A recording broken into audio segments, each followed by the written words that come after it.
dhe procedurave dhe kodet? Unë mendoj që jo.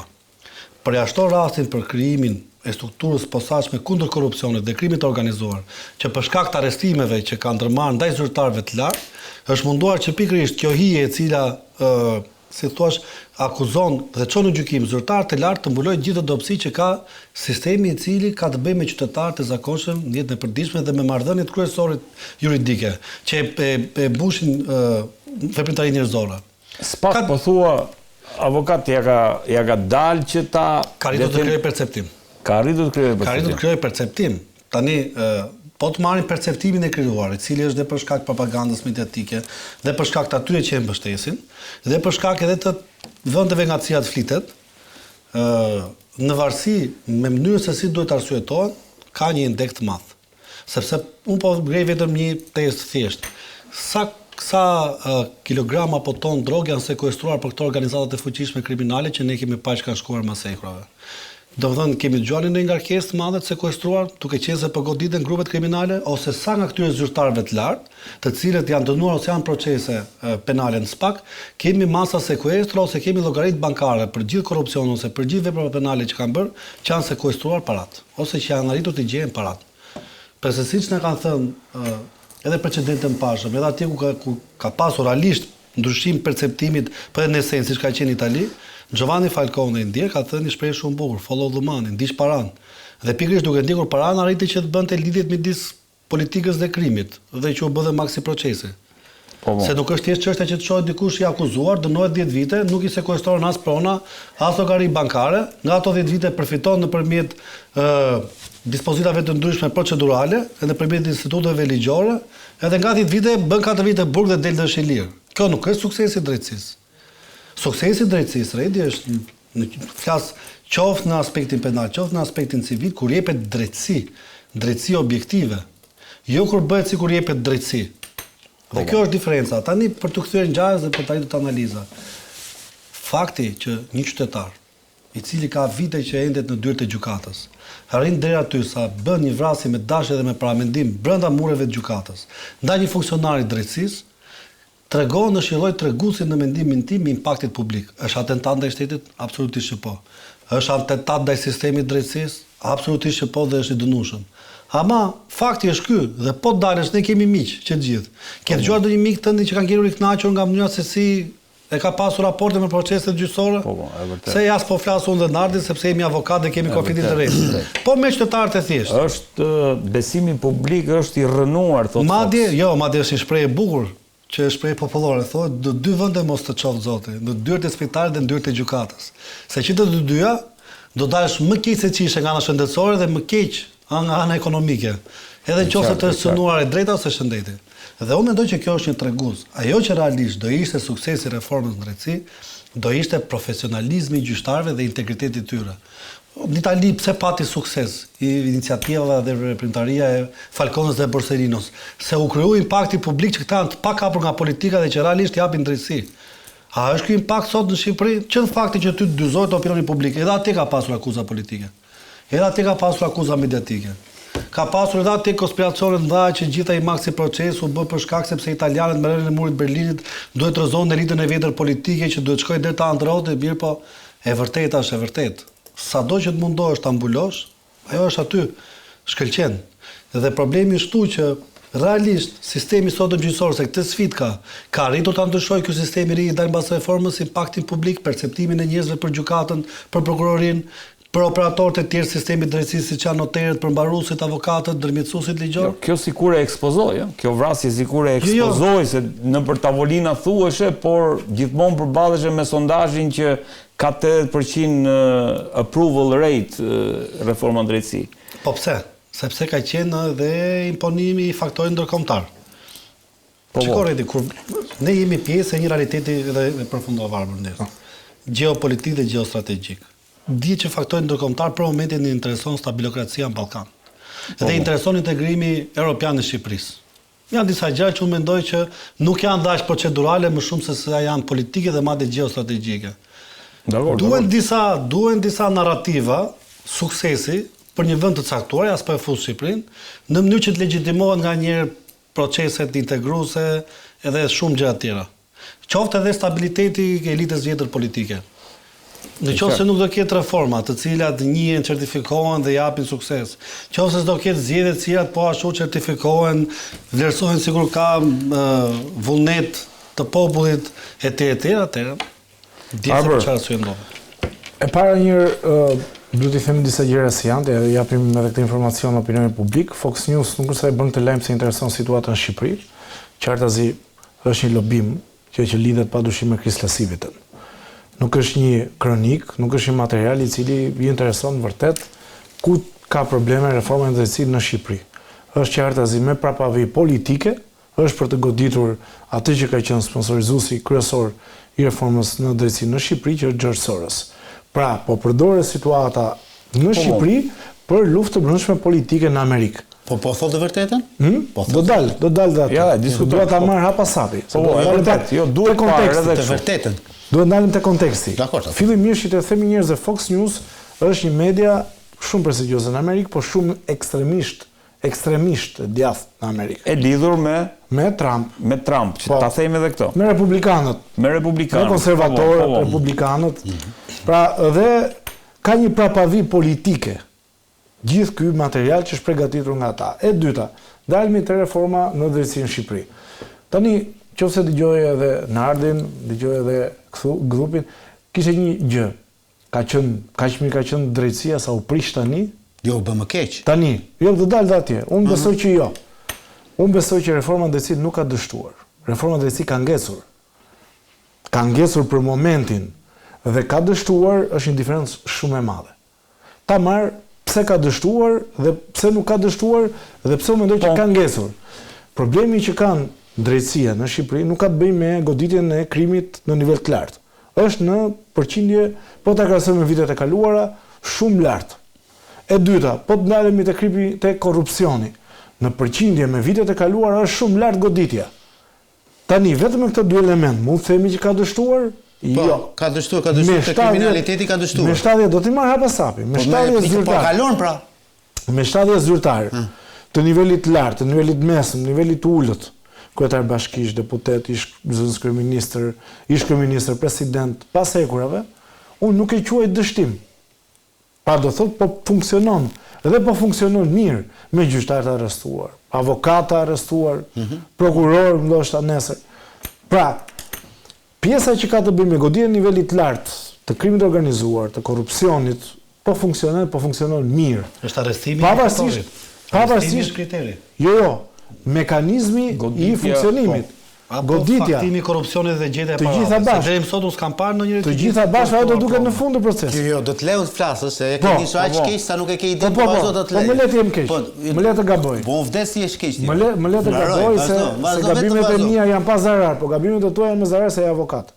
Unë s'bëj gabime se unë mbroj. Në proces. Unë nuk jam prokuror, mos e ngatro. Ai më tepër që ke konflikt interesi. Ja, avokati ka konflikt interesi. Pas ka problem. Unë e kam të drejtën e dyshimit mbi çdo gjë. Patjetër edhe unë e kam. E kam të ligjëruar. Edhe unë e kam, por ju keni edhe pak kostumin e konfliktit interesit sepse jeni avokat dhe s'ka si gjë të keqe. Jeni profesion shumë. Ne kemi gabim që i respektuar. Ne kemi gabim. Do ta bëjmë çik debat. Ne kemi gabim që u japim mend këtu. Tani, kalojmë te pjesa tjetër. Ku ka ngecur, mendoj unë, se diskutimi është, unë jam te teza që ka ngecur. Po, është vërtet ka ngecur. Ka ngecur në shkallët e tjera të gjyqësorit, gjykata e apelit, edhe gjykatat e rrethave civile të tjera. Aty ka ngecur. Dhe diskutimi është pse ka ngecur. Dhe kush është ai që e ka bërë të mundur që ky mekanizëm të stopojë dhe të mos punojë. Vettingu mirë keq funksionoi, por çfarë bëri? Hoqi pak në gjysmën e gjykatësve që ishin në sistem. Dhe krijoi një vakum shumë të madh. Futë dosje që shtoheshin, dhe magjistratë të rinj janë futur pak ose as pak në sistem. Madje po bëjnë një kontrollim tani, janë futur diku te 5 ose 6 në vit deri vitet e kaluara. Pra është një shifër shumë e ulët. Janë larguar diku te 250.000 gjyqtar, tani 250, më fal, gjyqtar, ti ka larguar 250 dhe ke futur në sistem 30, automatikisht do kolapsoj mekanizmi. Dhe diskutimi është pse ti e ke bërë këtë? Pra pse ti nuk e ke hapur lojën? Dhe këtu duhet ekspertët, teknikët, këtë duhet na thonë. Nuk do thonë kjo ka dështuar. Mbaroj, ikim shtëpi. Jo. Përse mekanizmi është bërë i tillë që kanë hequr 250 dhe kanë futur në sistem ja të ta them disa. Ja ta them unë. Edhe kjo është ngecje apo dështim? Jo, miku im, kjo është ngecje. A të ta kthe Nuk përgjigjen? është dështim. Ta kthe përgjigjen apo Dështim jo? është një fjalë e para njëherë është një fjalë që nuk i përshtatet realitetit. A ta kthe përgjigjen? Sepse jam do ma kthesh. Po. Nuk i përshtatet realitetit, sepse ka shumë politikanë që janë të trembur. Ora janë politikanë trembur. Ke drejtorë që janë të trembur. Po pse kjo ishte mua ideja do të tremin ca njerëz ne? Në Shqipëri ashtu kishte ardhur puna. Arani Çela bënte këtë punë. Në Shqipëri Edhe i tremte të gjithë, jo vetëm Në Shqipëri puna ashtu ishte bërë. Në Shqipëri ashtu ishte bërë puna. Të vite njëri, vite tjetri merrni lek skandale, korrupsioni në nivel të lartë. Kur ta mbaroi ky më thuajnë Duhet të goditej ky mekanizëm. Shqipëria nuk ka qenë më mirë para reformës në drejtësi. Ka qenë më mirë se sa tani, po. Nuk e them dot që është më mirë se sa duhet ishte, por është më mirë se çfarë ishte. Okej. Tani që ishte më mirë përpara reformës në drejtësi, këtë ta siguroj. Sepse ta kam po duro pra, të thash herën e kaluar, po ta bëj prap ftesën. Gjej një ditë kohë të bëj pelegrinazh. Po kemi reformën në drejtësi këtë. Të lutem pra. Nuk e kemi po ti a do ta prekësh ai qytetar, ai gazetar? A do ti që ta prekësh reformën në drejtësi me duar? Hajde me mua. Gjykat. Hajde me mua në gjykat, në prokurori dhe pastaj më thuaj mua, po ke drejtë. Po, duro tani të ta shpjegoja drejtësinë tënde. The u hoqën 200 dhe u futën 250, 240. U futën 30, okay? U vë kjo. Mirë, këta gjithologët, këta njerëzit më me mend që kishin vënë në vend 2015-2016, e dinin se çfarë do ndodhte? Që po hoqën një do duhet ta zëvendësosh me një tjetër? Kjo është pyetja, përse kanë bërë një mekanizëm sepse doni ta shkatërroni më, doni është ajo shpreha e famshme e atij shokut tënd, na nisur të Surreli që thotë më mirë djepi bosh se sa shejtani brenda. Më mirë heq fare këta se sa të mbaj këta të Saliut. Se kjo ka qenë propaganda këtyre njerëzve. Sepse në deri para vitit 2012 ata shokët e Fatmir Xhafës thoshin kësaj ndërtesës këtu dhe i referoheshin. Pra ti po thua që kanë nikur ata Saliut, jo po bëjmë diskutim, kanë nikur ata Saliut. Po kjo ka qenë perceptimi. Dhe ata që janë të PS-s kanë futur 70 zyrtar të PS-s në burg, lasin nga e djatha. Ke një do të futesh po fakte, po dëgjoj deri në fund, sepse po më lëviz nga ideja. Edhe tullat thaure, dhe tullat, kësaj godinës tu i referoheshe gjykatës apelit. Dhe tullat tha do janë ndrojmë. Europë merrna. Po. Është vërtet kjo. Dhe tullat do të ndrojnë. Prisni, sa të vim ne këtu. Dhe ashtu ndodhi. Ashtu ndodhi. Tani duroj një sekondë. Si ndodhi more, se janë arrestuar vetëm të majt, mos s'ka asnjë të drejtë arrestuar. Të vite arrestimet. Po s'ka asnjë more. Duro. Këtu arrestohesh, këtu dëgjoj një sekondë tani. Këtu, me mua po flet, nuk po flet me botën. Me ty more po flas. Këtu arrestohesh nga këta spakistët pa as edhe një provë. As edhe një provë. Të sapo të tha, këtu bijem dakord, më jemi dakord te kjo. Po durohet apo flas për drejtësinë, o burr? Po ky pra është. Sapo ta tha Marsidi pak më përpara, zotëri i nderuar, në gjykimin e një çështje gjyqësore, sidomos penale, thot për te çdo dyshimi të arsyeshëm. Jo provën, no, po dha ajo provat mos jetë e kontestueshme. Dhe unë ky thotë në bazë të përgjimeve të SKCC-s dhe drejtje niknemit edhe ky Redi dhe Nardi kanë sjell në portin e Durrësit 2 ton kokain. Po ku e kemë? Sekuestroi tonin një. Ku e kemë? Kam një çështje unë, po e bëj shumë personale tani në Elbasan. Më thot prokurori, ka futur të gjithë brenda. Të gjithë. Thot në bazë përgjimeve që ne kemi bërë, Arbri thot dhe Marsidi, thot ja ko jashtë telefonata, thot flasim me kode me njëri tjetrin dhe sigurisht më jep një 10 që më jep një 5. Dhe kjo vjen thot për shkak thot se njeriu i filtruar i Joni i kishte ndjekur, i ka parë, i ka bërë foto aty dhe unë i them, dakord. I pas ka ndjekur, i pas ka. Ky i filtruari, pse nuk shkoi ti kapim me preshë në dorë, me provë? Po, arrestim flagrant. Futemi në detaje. Jo, s'është detaj ky. Ky është kolapsim total i reformës së drejtësisë, se do të vi këtu pse. Kush kolapsim? Duropra apo kolapsim? Kolapsim, ngjoj një sekondë tani, ngjoj. Sepse ai dhe përpihet dhe thotë kështu, e diti Arbër që ajo drejtësia më pashme e para 2015-s ka dënuar po ai Gjingjonit. Ka dënuar 43 njerëz në Shqipëri me burgim të përjetshëm. Ai Gjingjoni, që thua ti, ka dhënë dënime të përjetshme ai. Rregull. Ky Astrid Kalaja që u vra ka dhënë dënime të përjetshme ky. Po sistemi është akoma. Po në sistem, po këta njerëz ka dhënë dënime të përjetshme. Pra ata kanë rrezikuar jetën e tyre zotëri nderuar me dënim të përjetshëm. Më tregoj një dënim të përjetshëm ti mua zotëri nderuar, çat përjetshëm, 25 vite. Që ka dhënë Spaku. Që ka dhënë QKK. Ma tregon një. Tani, e para nuk mund thuash ata kanë rrezikuar jetën, ata kanë zbatuar ligjin. Ore ka rrezikuar jetën në mënyrë njerëzore po flas, më Tani, po flas ata se kanë vogël, vogël, se jemi vend i vogël. Ata kanë Ti po zbatuar tregon, po ka zbatuar Tani, si ligjin. mund të Po këta funksionojë- njerëz i hiq. Si mund të funksionojë GKK-ja dhe Spaku me gjithë të sulmet që i bëni nga mëngjesi Unë ndarë? si bëj asnjë sulm. Presioni është jashtëzakonshëm. Unë nuk i bëj asnjë sulm. E di ku i bëj Ja. sulm? Më shete një herë. Ja, ta dhi fjali dhe mbyll. E di ku ti bëj sulm unë zotrin nderuar dhe e kam thënë me kështu Irena Gjokës zotrin. Më fal tani. Po, nuk të fal. Po fal. Irena Gjoka nuk është shkëputur nga Nuk sistemi. të fal fare unë. Sepse nuk ajo është shkëputur zonja nga nuk sistemi. duhet të jetë në sistem. Dhe Altin Dumani shkresën e Irena Gjokës e mban në sirtar zotrin nderuar. Nuk mund të hidhesh ti përpjet me mua. Po çfarë ka këtu me dështim sistemi? Po ku është në sistem ajo? Ishte kryetare Si ka dështuar sistemi? E para njëherë nuk e di këtë që thua ti për zonjën Gjoka, e para njëherë nuk e di. A të themi gjë tjetër.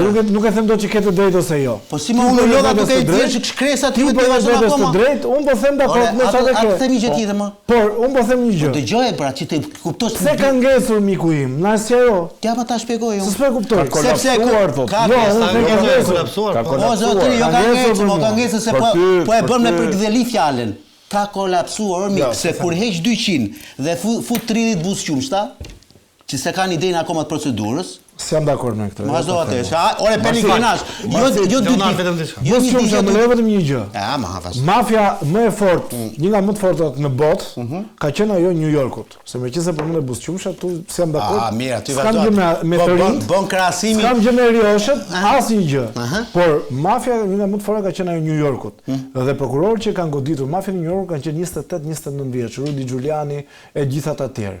Kanë qenë 28-29 vjeç dhe u zgjodhën pikërisht ata sepse ishin nga jashtë sistemit, ishin idealist etj. A di një gjë ti? Mos i paragjykon nga mosha. E di një gjë ti që jam 100% i sigurt që nuk e di. Në Europë, jo në Amerikë, se atje është larg shumë, do të kalosh ditë oqean. Në Europë nuk bësh dot gjyqtar pa qenë 40 vjeç.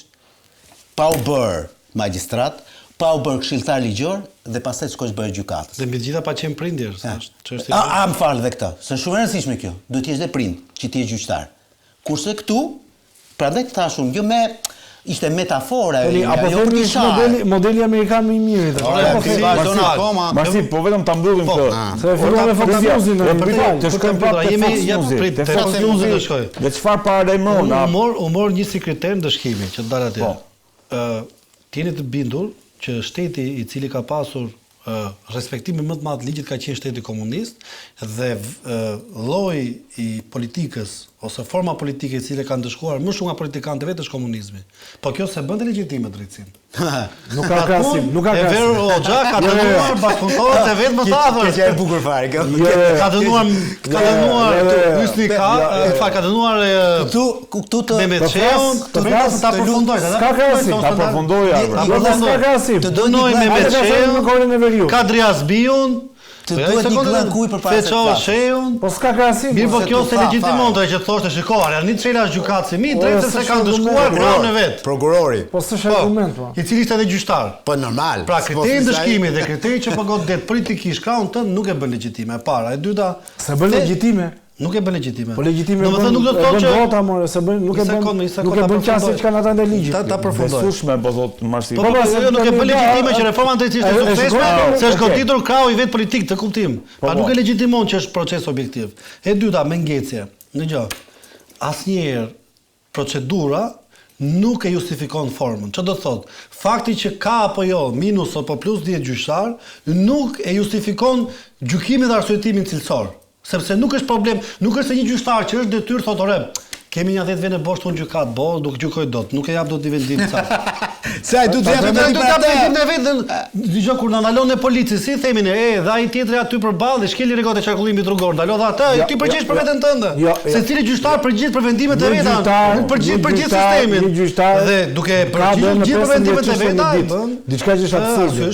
Një gjyqtar bën nga 6 deri në 15 çështje në ditë. Që do thë ka mbi ngarkesë. Një njerëz që ka mbi ngarkesë nuk funksionon do siç duhet. Pa ka ngecur dhe vetëm fundit me këtë logjikën tënde ka ngecur reforma. Problemi avokatët e djallit. Ka reforma me këtë. Ka një kritik publike. Nuk ka kolapsuar. Problemi avokatët e djallit. Nuk ka kolapsuar. Thonë vërtet. Nuk ka kolapsuar fare reforma, ka ngecur. Kur bën 15 çështje në ditë një gjyqtar për arbrin Nuk ka ngecur e. Ka ngecur sepse s'ka gjyqtar. Ta ta përfundoj edhe i S'ka gjyqtar. Ka ngec. Dëgjoj, në një gjykim penal dhe ka drejt ai që e sjell atë, se këtu ka edhe një gjykim që është gjykimi publik në çdo studio televizion kur dikush dyshohet. Në çështje civile, drejtësi të haj ta kompenson pronën. Po nëse unë dënoj me të padrejtë dhe bëj 10 vite burg me të padrejtë se janë 7 persona aty spak, që morën vendim pa fajësi dhe kishin aca vite të mira në burg, kush më kthen më ato 7 vite? Nuk ka shifër ekonomike që më kompenson. S'kthehen dot më 30 vjeç. Edhe e fundit për ta përfunduar, them për magjistratë të rinj, a gjykon dot një 28 ose 32 vjeçar i cili s'është martuar në çështje divorci? A e kanë dishmërinë e babait ose të nënës një zonjë